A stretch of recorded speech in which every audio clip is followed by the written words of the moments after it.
Hi friends, ఈరోజు మేమైతే నిర్మల్లో ఉన్న కదిలే పాపారేశ్వర టెంపుల్కి అయితే వెళ్తున్నాము.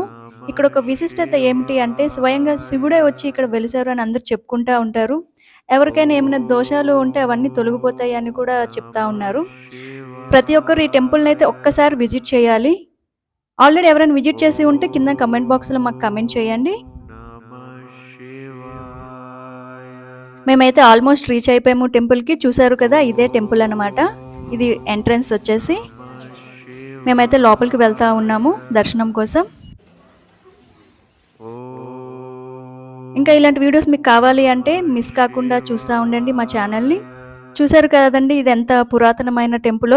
ఈ టెంపుల్ చూస్తేనే మనకు అర్థమైపోతుంది ఇది చాలా పురాతనమైనది. సో ఇలాంటి టెంపుల్స్కే చాలా విశేషాలు ఎక్కువగా ఉంటాయి. శివునికి ముందైతే మనం నందీశ్వరిని దర్శించుకోవాలి. మన కోరికలు ఏవైతే ఉన్నాయో అవి నందీశ్వరుని చెవులో చెప్తే అది డైరెక్ట్గా శివుడికి చేరుతాయి అన్నమాట. ఇక్కడ చూసుకున్నట్లయితే ముందుగా మనం గణేష్ని దర్శించుకోవాలి. ఆ తరువాత సత్యనారాయణ స్వామి. చెప్పాలి అంటే ఈ విగ్రహాలు ఏ దేవాలయాలను చూసుకుంటే చాలా తక్కువగా ఉంటాయి. వాటిని పూజించిన తర్వాత అయితే మనము శివుడిని దర్శించుకోవాలి. మేము ఎంటర్ అయిన తర్వాత పూజారి గారు అయితే మాతోని పూజా కార్యక్రమాలు అన్నీ చేయించారు. మాకైతే చాలా హ్యాపీగా అనిపించింది.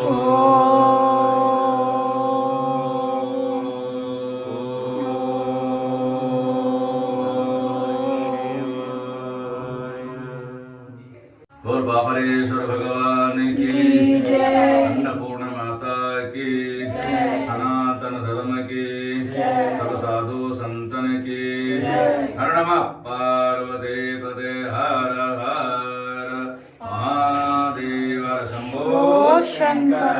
ఓం నమః శివాయ. ఓం నమః శివాయ. ఓం శ్రీ గణేశ శ్రీ సరస్వతి నమో నమః. ఓం దేవింబాచ పరిజంత దేవాస్తాం విశ్వరూపో వదంతే సహనాంద్రే ఓం నమో క్లాంబరధరం విష్ణుం శశివర్ణం చతుర్భుజం ప్రసన్నవదనం ధ్యాయే సర్వవిఘ్నోపశాంతే. కదిలే పాపహరేశ్వర స్వామి దేవతాభ్యో రాజమ్య చమురు నీలు కనకద్గుణమ్మ. గురు బ్రహ్మ గురు విష్ణు గురుదేవో మహేశ్వర గురు సాక్షాత్ పరబ్రహ్మ తస్మై శ్రీ గురువే నమః. ఈరోజు ఇక్కడికి రావడం మన పూర్వ సుకృతముగా పుణ్యం భావించాలి. ఎన్నో ఆలయాలు ఉన్నాయి. ఈ ఆలయం పేరు ఒకసారి గమనించండి. అతి పురాతనమైన ఆలయం నిర్మల్ జిల్లా దిల్వార్పూర్ మండలం కదిలి గ్రామము. అతి లోయలో శేషాద్రి లోయలో వెలిసినటువంటి ఈ యొక్క స్వామివారు. ఈ స్వామి నామ సంకీర్ణంగా శ్రీ శ్రీ అన్నపూర్ణ సహిత కదిలి పాపహరేశ్వర దేవాలయము. ఈ స్వామివారి పడమట ముఖం ఉంది. మరి వెనకాల అన్నపూర్ణాదేవిది ఈ అమ్మవారు దక్షిణాన ముఖం ఉంది. సూర్యునికి ఇద్దరు కొడుకులు ఉంటారు. ఎవరయ్యా అంటే ఒక సూర్యునికి ఇద్దరు కొడుకులు, ఒక ఆయన శనీశ్వరుడు, ఒక ఆయన యముడు. నీలాంజనం సమాభాసం రవి పుత్ర యమంగజం ఛాయ అతండ సంభూతం తం నమామి శనీశ్వరం. ఏ భక్తులకి శివుని దర్శించినా అర్చించిన అభిషేకం చేసినా శని గ్రహ ఎటువంటి గ్రహం అంటే అష్టమ అర్ధష్టం ఇలాంటి 2.5 3.5 7.5 ఎటువంటి శని బాధను దూరమవుతుంది. అటువంటి ఒక పాపహరీశ్వరుడు. దీని ముందాలి మనకు గర్భాలయంలో ముందుకు వెళ్తే గణపతి, ఆ పక్క సత్యనారాయణ, ఆ పక్క వరహామూర్తి, కొంచెం ముందుకు ఉత్తర భాగం అయితే బ్రహ్మ విగ్రహం, నాగదేవత, హనుమానులు. కాబట్టి 7 గుండాలు ఉన్నాయి. ఒకే కారణం 18 వృక్షాలు ఉంది. ఇక్కడ నందీశ్వరుడు అతి ఎంతో మూనోత్తుని యొక్క నందీశ్వరుడు ఉన్నాడు. కాబట్టి ఈ ఆలయం మనం ఈ రోజు దర్శించుకున్న మహా విజయదశమి విజయం రోజున దసరా అందరికీ పెద్ద పండుగ. కాబట్టి ఇటువంటి మంచి రోజున స్వామివారు దర్శించడం జరిగింది. ఒకసారి పూర్వకాలం సిద్ధగ్ని మహర్షి రేణుకాదేవి వారి కుమారుడైన పరశురాముడు తల్లిని హత్య చేశాడు. కాబట్టి ఈ తల్లి హత్య ప్రాయచిత్తం తీసుకోవాలని అప్పుడు శివుడు, దేవాదేవుడు, మహాదేవుడు, అఖిలాండకోటి బ్రహ్మాండ నాయకుడు ఆ పరమేశ్వరుడు భోళాశంకరుడిని ప్రార్థించడం, తపస్సు చేయడం జరిగింది. ఆ తపస్సుకు మెచ్చి స్వామివారి ప్రసన్నమైన ఆయన ఏమీ కోరిక అంటే ఏం లేదు, ఎవరో చేయటువంటి నేరం చేశాను, ఈ ప్రాయశ్చిత్తం ఏం చేయాలంటే అప్పుడు ఆ దేవాదేవుడు మహాదేవుడు చెప్పడం, నాయన పరశురామ, నీవు కలియుగములో నీవు లింగాలు ప్రదర్శించ అంటే తిరుగుతూ ఎన్ని లింగాలు ప్రదర్శన చేయాలి? 32 లింగాలు ప్రదర్శించి చివరిగా ఈ రోజులో శేషాద్రి పర్వతం వచ్చి ఇక్కడ తపస్సు చేసి ఆ లింగ ప్రదర్శన చేయడం మన పూర్వీకులు చెప్పడం జరిగింది. కాబట్టి ఎప్పుడు కదిలే లింగం కాబట్టి కదిలే పాపహరీశ్వరుడు అంటే ఒకసారి గమనించాలి. మనం ఇక్కడికి వస్తే ప్రతి ఒక్క భక్తుని పాపం పరిహారం అవుతుంది. ఇక్కడ ఉండేటువంటి గర్భాలయం శివుడు, మొట్టమొదటి పేరు ఏమొస్తుంది? కదిలే పాప హరి ఈశ్వరుడు అంటే పాప నశించేవాడు హరి తర్వాత ఈశ్వరుడు. కాబట్టి ఇటువంటి యొక్క ఎంతో యోగ్యానుయోగుడు యొక్క ఈ మహాదేవుడు మరి ఒక్కసారి గమనించినట్లయితే మనం ఎందరో భక్తులు అందరూ 1000 కోట్లు వచ్చి ఇక్కడ స్వామిని దర్శించడం జరుగుతుంది. కొంగు బంగారంగా ఏది కోరినా తప్పకుండా అవుతుందమ్మా. అంతేకాదు ఈ స్వామివారికి సంవత్సరం ఒకసారి మనము ప్రతి కార్యక్రమంలో మహాశివరాత్రి రోజున 3 రోజుల కార్యక్రమం, 1, 2, 3 రోజులు, మరి మొదటి రోజున సాయంకాలంలో స్వామివారి సన్నిధానంలో గణపతి గౌరీ పుణ్యవచనం ధ్వజారోహణతో పాటు కార్యక్రమాలు ప్రారంభమవుతుంది. తెల్లవారి బ్రహ్మముహూర్తం స్వామి విశేషమైన పంచామృత జలాభిషేకాలు. కాబట్టి ఆ మహాశివరాత్రి రోజున కొత్త భక్తులకు దర్శనము, రాత్రి లింగోద్భవ కాలం స్వామికి విశేషమైన అభిషేకాలు అర్చనాలు ఉంటాయి. మరి అంగరంగ వైభవపేతంగా మహాశివరాత్రి రాత్రి కాలంలో రాత్రిలో స్వామివారికి శివపార్వతుల కళ్యాణం అంగరంగ వైభవంగా జరుగుతారు. తెల్లవారి అన్నదానం ఉంటుంది. ఈ 3 రోజుల కార్యక్రమం శ్రావణ మాసంలో ఈ 30 రోజులు కూడా ఎంతో అన్యోన్య ప్రేమతో భక్తులందరి యొక్క సమక్షంలో స్వామి బ్రహ్మముహూర్తం అభిషేకాలు, బిల్వార్చనలు, అన్నదానం. ముఖ్యంగా ఇక్కడ అన్నదానం గొప్పదమ్మ. ఎక్కడ అయినటువంటి ఇక్కడ అన్నదానం నిత్య అన్నదాన పథకం ఉంది. నిత్య అన్నదానం కూడా ఇక్కడ కొనసాగుతూనే ఉంది. కాబట్టి ఎట్టి పరిస్థితుల్లో అన్నం తక్కబడదు. అటువంటి అన్నపూర్ణాదేవి ఉంది. మరి కార్తీక మాసం స్వామి వారికి విశేషమైన అభిషేకాలు, బిల్వార్చనలు ఉంటాయి. కాబట్టి కార్తీక మాసం కూడా ఎప్పుడూ భక్తులు వస్తుంటారు. ఏది ఏమైనా ఇక్కడికి నిత్య జీవిత ప్రతి ఒక్క భక్తుడికి ఇక్కడికి వచ్చి ఆ దేవాది దేవుడు మహాదేవుడు కదిరి పాప హరీశ్వరుడు పరశురాముడు ప్రసిద్ధటువంటి ఆలయాన్ని దర్శించండి. అందరి యొక్క కోరికలు తీర్చేవాడు ఆ భగవంతుడు, ఆ అన్నపూర్ణ దేవి. కాబట్టి ఈ అమ్మవారి యొక్క దక్షిణ ముఖం ఉండడం వలన ఎటువంటి మృత్యు దోషమున్న దూరం అవుతుంది. కాబట్టి ఇక్కడ గోముఖ గుండంలో స్నానం చేస్తే శారీరక మానసిక ఎటువంటి రోగాలను దూరం అవుతుంది. ఇంతే కాకుండా ఇక్కడ ఉండేటువంటి రైతులందరూ కూడా ఆ నీరు తీసుకుని చేనులో వేస్తే క్రిమికీటకాలు కావు. కాబట్టి ఎంతో భక్తులకు నమ్మికటువంటి యొక్క దేవుడు దేవాది దేవుడు ఆ పాపహరేశ్వరుడు. ప్రతి ఒక్క భక్తులు వచ్చి ఈ స్వామిని దర్శించి ఆ జన్మ ధన్యం తీసుకోవాలని కోరుతున్నాను. నా పేరు పంచాక్షరయ్య గారు, ప్రధాన అర్చకునిగా సేవ చేస్తున్నాను. కాబట్టి ప్రతి భక్తులు ఆ స్వామి వారి కోరిక మేరకు వచ్చి అందరి యొక్క ధన్యులు కావాలి, అందరి కోరికలు తీర్చాలి. సర్వే జన సుఖినో భవంతు, స్తన్మంగళాని భవంతు. ఓం శాంతి శాంతి శాంతి. స్వస్తి స్వస్తి ప్రజాపం పరిపాలయంతం జ్ఞానేన మార్గేణ మహేషాం గోబ్రాహ్మణేభ్యో శుభమస్తు నిత్యం. లోకా సమస్తా సుఖినో భవంతు. నీరు వేణమ్మ. ఓం విశ్వేశ్వరాయ మహాదేవాయ.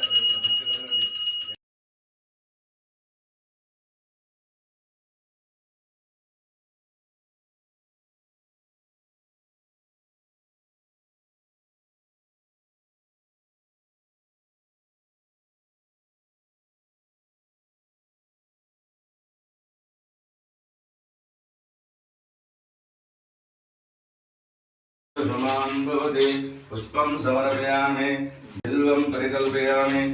ఇక మా బిల్వదళం పెట్టండి. త్రిదళం త్రిగుణాకారం త్రినేత్రం చ త్రియాయుధం త్రిజన్మ పాప సంహారం ఏకబిల్వం శివార్పణం. నమః విరూపాక్షాయ నమః కపత్తే నమః నీలలోహితాయ నమః శూలపాణే నమః ఖడ్వాంగినే నమః విష్ణువల్లభాయ నమః అంబినాథాయ నమః. కర్పూరమంగళారతి శ్రీకంఠయ జగతి సర్పాదినాథారవర్ధ సర్వశంకర. జమకంబుచే జమకంబుచే తులచే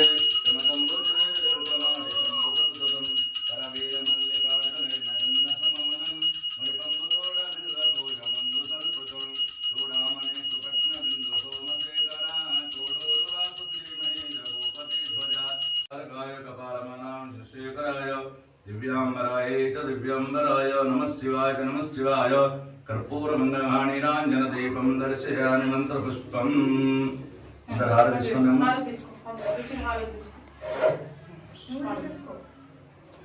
గుణ మాతా కీ జై. పాపహరేశ్వర భగవాన్ కీ జై. నమః పార్వతే పదే. హర హర హర హర మహాదేవ. సనాతన ధర్మ కీ జై. సర్వ సాధు సంతన కీ జై. పునర్దర్శన మీ వల్ల భక్తులు అందరూ కోట్లు రావాలి, అందరూ దర్శించాలి, అందరికీ సుఖ శాంతులు తేలాలి. మళ్ళీ ఒకసారి సనాతన ధర్మాన్ని కాపాడే ప్రతి ఒక్కరు బాధ్యత. ఓం నమః శివాయ. అందరికీ మరొకసారి ధన్యవాదాలు. అన్నిటికంటే ముంచింది విజయదశమి. అంతే విజయమే. కల్కర్ణి యొక్క ఆచరణ అభికరణ ఈ సమయం దొరకదు. కాబట్టి మా తప్పులు ఉంటే క్షమించండి. ఓం నమః శివాయ. सर्वदा सर्वकार्यनाथ महामंगलमेश अवतुष्टो भगवान् मंगलांतमणिं श्रेयं कदले पापरेश स्वामी देवता नमः. మీ అమ్మ నాన్నకు కులదేవునికి గ్రామదేవునికి ఇష్టమైన గురుగారికి మనసులో ఒక్కసారి మనసులో స్మరించి దండం పెట్టుకోండి. ఓం నమస్తే సుమహామాయ శ్రీపీఠ సురపూజితే శంకచక్ర గదాస్తే మహాలక్ష్మి నమస్తే నమస్తే గరుడ వెంకటేశ్వర పాప రే దేవి మంత్రహీనం క్రియాహీనం భక్తిహీనం యత్పూజితం అన్నపూర్ణ దేవత పూజ పరిపూర్ణం తదాసుతే. నా పేరు జయశంకర్. శ్రీ శ్రీ మాత అన్నపూర్ణ కదిలి పాపరేశ్వర దేవస్థానం. ఇక్కడ అన్నపూర్ణ కాశీలో ఉందైతే కదిలి ఉందని చెప్తూ ఉంటారు. మరి ఇక్కడ అమ్మవారు నిలబడి ఉంది. అమ్మవారు నిలబడి ఉంది కాబట్టి ఇక్కడ అమ్మవారి దగ్గర భిక్ష అడుక్కుంటారు. భిక్షాందే కృపావలంబనకరి మాత అన్నపూర్ణేశ్వరి.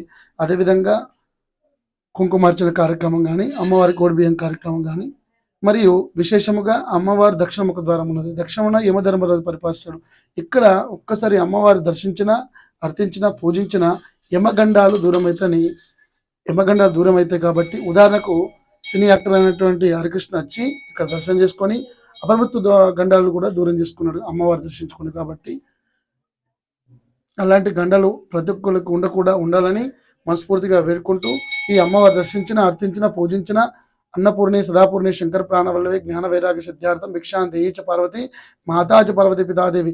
పిల్లలకు జ్ఞానము, వైరాగ్యము, సిద్ధార్థము అన్నీ సమకూర్చే తల్లి జగన్ మాత అన్నపూర్ణ కదిలిలో ఉంది. కాబట్టి విశేషముగా ఇక్కడికి మనము జనాలు విశేషంగా వచ్చి దర్శించి అమ్మవారి యొక్క కోరికలు కోరినట్లు ఇస్తుంది. కాబట్టి అమ్మవారు దర్శించుకొని పూజిస్తున్నారు, అర్థిస్తున్నారు. స్వస్తి.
అయితే ఇది నందీశ్వర గుండము.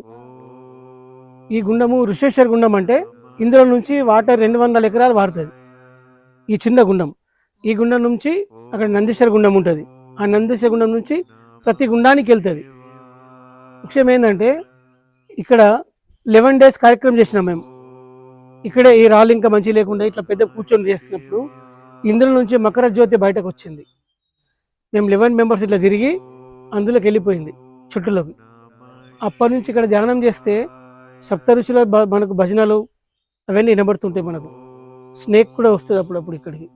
చాలా బ్రహ్మాండంగా ఉంటుంది. ఎంత బ్రహ్మాండంగా అంటే వర్ణాతీతం. మీరు ధ్యానం చేద్దాం అనుకుంటే ఒక మనిషి 108 చేస్తే 1000 చేసినట్టు లెక్క. అంత పవర్ఫుల్ ఉంటుంది. ఈ వటవృక్షంలో 18 రకాల చెట్లు ఉన్నాయి ఈ చెట్టులో. మరి దారం ఎందుకు చుడతారు? దారం ఎక్కడ చుట్టూ దారం చుడతారు. దారం చుడితే ఏంటంటే బంధనం చేసుకోవడం. మన కార్యక్రమాలు ఏమైనా ఉంటే అయ్యా నాకు ఈ కార్యక్రమాలు కావాలని చెప్పేసి ఇక్కడ బంధనం చేస్తారు. అది ఎక్కడ చుట్టారు? ఈ సుమంగలిగా ఉండడానికి లేడీస్ ఎక్కువ మంది చుడతారు.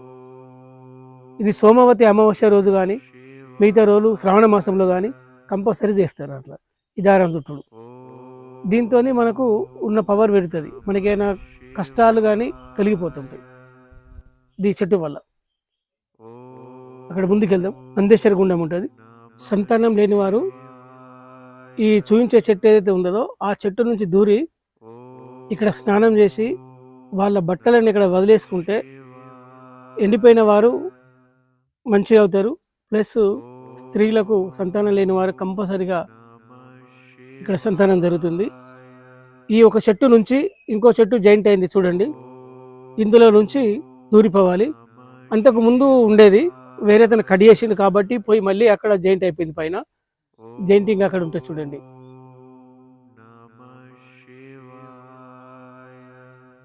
దీన్ని సరస్వతి చెట్టు కూడా అంటారు. ఈ చెట్టుకు ఆలింగనం చేసుకోండి, ఏమైనా ప్రాబ్లమ్స్ ఉంటే కూడా పోతాయి. ఆ చెట్టుకు ఆలింగనం చేసుకోండి. ఆలింగనం అంటే ఇట్లా అట్లా 3 టైమ్స్ చేయాలి. 1 టైం, 2nd టైం.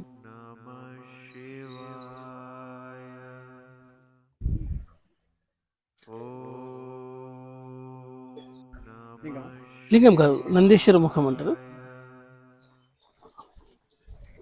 గోముఖం అంటారు కదా. ఇది గోముఖం నుంచి వాటర్, దీన్నే నందీశ్వర గుండం అని అంటారు.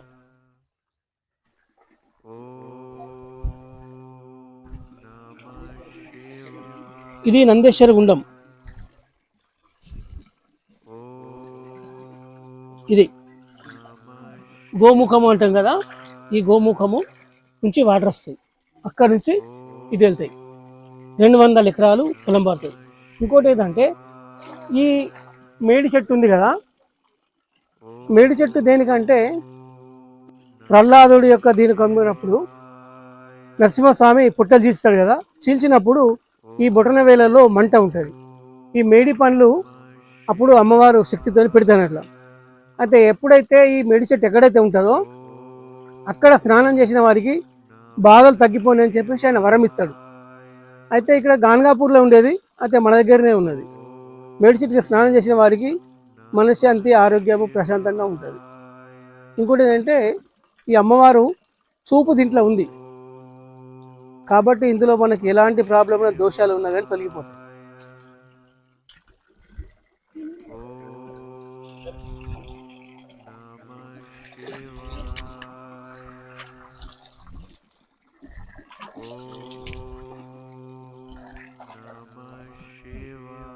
ఈ శివలింగానికి అంటే ఈ గర్భగుడికి అపోజిట్గా ఒక 4 కిలోమీటర్ దూరంలో ఒక 1000 లింగాల గుట్ట అని ఉంటుంది. ఏ రాతిని చూసినా దేన్ని చూసినా అన్ని లింగం టైపే, గుట్ట కూడా లింగం టైపే ఉంటుంది. అక్కడ నుంచి ఒక అమ్మవారు ఇక్కడికి వస్తుంది. కొన్ని సమయాలలో మంగళారతి పట్టుకొని అవి పట్టుకొని మనకు కనిపించేది కాబట్టి మనం ఏం చేయలేం. కుక్కలు ఉంటే మనకి ఉన్నాయి కదా డాగ్స్, అవి మరుగుతుంటాయి. అప్పుడు ఏమైంది చూస్తుంటే కొంచెం వెలుతురు కనిపిస్తుంది, అప్పుడు దీపాలు వెళ్తారు. ఇది ధ్యాన మందిరం అని చెప్పేసి నిర్మాణం చేయడం జరిగింది.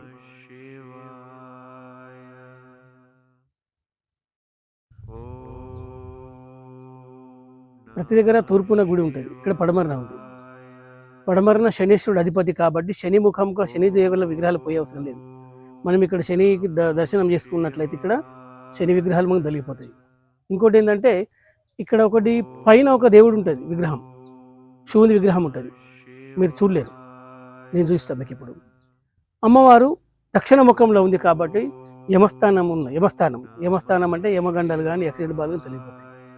జూనియర్ ఎన్టీఆర్ గారు వాళ్ళ ప్రాబ్లమ్స్ ఉంటే ఎలక్షన్ అప్పుడు ఆయన వచ్చి ఇక్కడ హరికృష్ణ గారు ఇక్కడ అభిషేకం, మహాన్యాసపూర్వక అభిషేకం చేశారు. ఏకముఖి రుద్రాక్ష తీసుకొని వచ్చింది, ఇక్కడికి వచ్చి ఆయన కార్యక్రమం మొత్తం చేసుకొని పోయినారు. అట్లా కొన్ని సందర్భాలలో చాలామంది సినీ ఇండస్ట్రీస్ కావచ్చు, పోలీస్ డిపార్ట్మెంట్ కావచ్చు, ప్రతి ఒక్కరు ఇదేది కాకుండా ప్రతి ఒక్కరు వచ్చి దర్శనం చేసుకుని వెళ్తారు. అలా అంటే యాక్సిడెంట్ బాల్ ఉన్నాయి అని చెప్పి ఎవరైనా జ్యోతిష్యం చెప్తే ఖచ్చితంగా కదిలికి వస్తారు. ఇది 100% తొలగిపోతాయి. ఇంకోటి ఏంటంటే అమ్మవారి దగ్గరికి వెళ్తాం.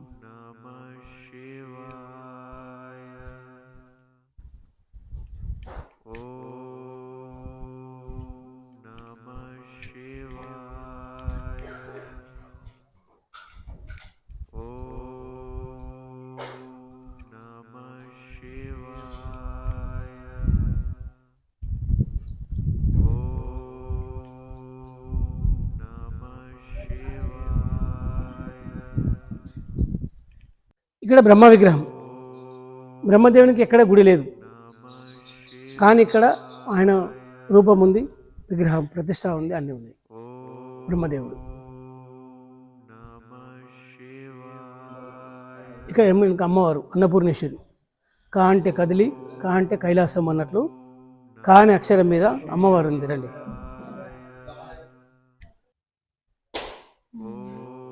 తూర్పున విగ్రహం ఉన్నది, దేవాలయ ముఖమేమో పడమరన ఉంటుంది. కాబట్టి ఇక్కడ ఏ కార్యక్రమమైనా ఎలాంటిదైనా ఎంత ఇబ్బందులలో ఉన్నా, ఆర్థిక ఇబ్బందులు ఉన్నా, ఏ ఇబ్బందులు ఉన్నా ఇక్కడ తొలగిపోతాయి.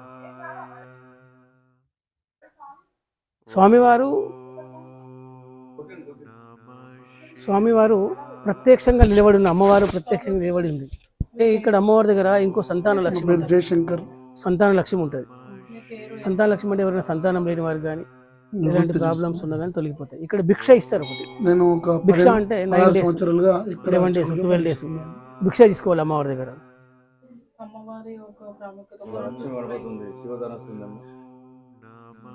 ఈ ఎందుకు మరి అమ్మవారి దగ్గర భిక్ష తీసుకోవాలంటే సాక్షాత్తు శివునికే భిక్ష వేసిన ఆ తల్లి మనం తీసుకోవడం తప్పు లేదు. కాబట్టి ఆమె దగ్గర భిక్ష ఆర్డర్ చేసుకుంటే ఎలాంటి వారికైనా కానీ తప్పకుండా కార్యక్రమాలు విజయవంతం జరుగుతాయి. అందుకొరకు ఆ అమ్మవారు నిలబడి ఉంది. అందుకొరకు మనం అన్నపూర్ణి సదాపూర్ణి శంకరే ప్రాణవల్లభి జ్ఞాన వైరాగ్య సిద్ధార్థం భిక్షాన్ దేహించ పార్వతి. ఆ తల్లిని 2 చేతులుగా వేడుకొని, తల్లి నా కార్యక్రమాలకు ఇవ్వని అని కొంగు బంగారమై పిలుస్తాను. అట్లా అడుక్కుంటే అడుక్కున్న వారికి అడుక్కున్నట్లా అడిగే రకం కావాలి. మనకు తెలియదు కాబట్టి మనం అడిగే పద్ధతిని నేర్చుకొని మొదలుగా అమ్మవారిని అడుక్కుంటే తప్పకుండా శివునికి ఎట్లా భిక్షం వేసిందో ఆ తల్లి మనకు కూడా అనుకున్న కార్యక్రమాల కొరకు ఆమె భిక్షం వేస్తుంది ఖచ్చితంగా అని మా నమ్మకం. ఇప్పటిదాకా ఎన్నో నెరవేరినాయి. అక్కడ శివుడు, ఇక్కడ అమ్మవారు నిలబడి ఉంది. పడమర తూర్పు అనుకోకుండా కా అంటే కాశీ, కా అంటే కదిలి. కదిలిలో అన్నపూర్ణేశ్వరి ఉంది, ప్లస్ కదిలిలో ఉంది. కాశీ కదిలి. ఇక్కడ పరశురాముడి శివధనస్సు ఇక్కడ శివధనస్సు. ఎందుకంటే ఈ 2 గుట్టల మధ్యలో ఇప్పుడు అర్జునుడు మన ఒక లవకుశ మన ఎలా ఏం పేరు స్వామి లవకుశులు కాదే అర్జునుడు అర్జునుడి తమ్ముళ్ళ పేరేంది లాస్ట్ కుషుడు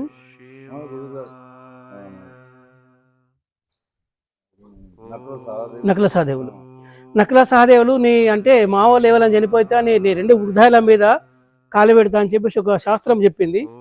అదే ఓడి లెక్క ఇటుపక్క టెంపు గుట్ట ఉంది, ఇటుపక్క గుడి గుట్ట ఉంది. మధ్యలో ఇలా పాయస్తంభంలో అమ్మవారు అయ్యగారు నిలబడి ఉన్నారు.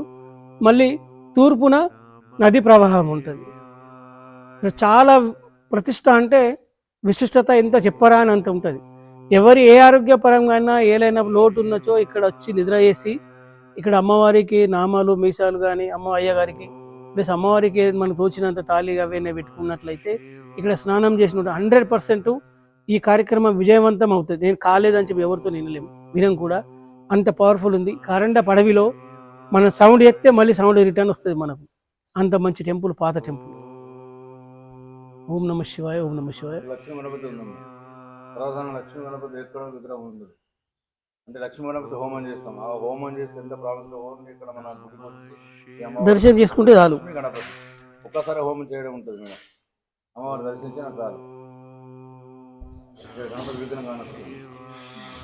అమ్మవారు తర్వాత లక్ష్మీదేవి కమలం పువ్వు కమలం పురాతనాలయం. దీన్ని దర్శించిన సర్వ మోక్షమే, ఈ జీవితమే ధన్యం. అటువంటి ఎంతో పుణ్యక్షేత్రం. మళ్ళా ఈ మధ్యలో ఎందుకంటే దిలాపూర్లో అమ్మవారి పాదాలు, బాసర సరస్వతి, ఇక్కడ మళ్ళా మనకు దగ్గర మా ఊరు.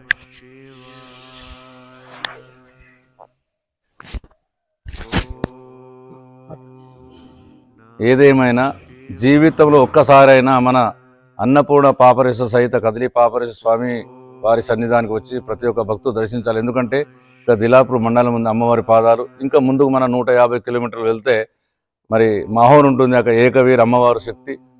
మళ్ళీ ఈడికెళ్ళి ఒక 50 కిలోమీటర్ల మన బాసర సరస్వతి ఉంటుంది.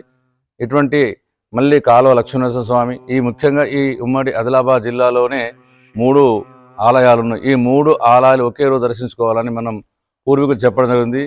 మొట్టమొదటి మనం కదిలి పాపహరీశ్వరుడు, రెండవది కుంటాల సోమన్ అంటే జలపాతం, ఆయన పేరు సోమేశ్వరుడు.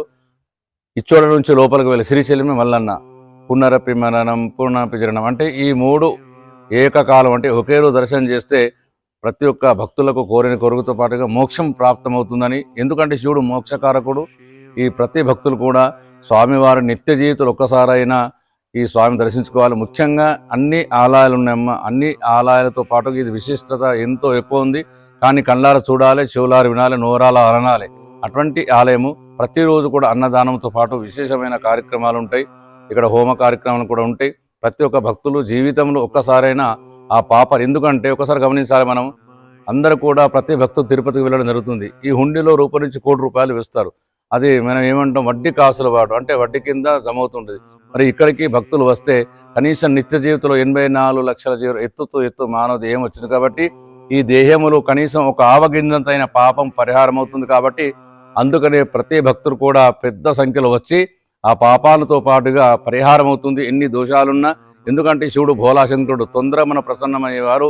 33 కోట్ల దేవతలు, దేవాదేవుడు ఆ మహాదేవుడు చెంబెడు నీళ్ళు వచ్చి ఒక బిల్వదలం పెట్టినా చాలు. కనీసం ఇక్కడికి వస్తే పాపాలు పరిహారం అయితే కొంగు బంగారంగా అమ్మవారు దర్శించండి. సర్వం శుభం కలుగాక.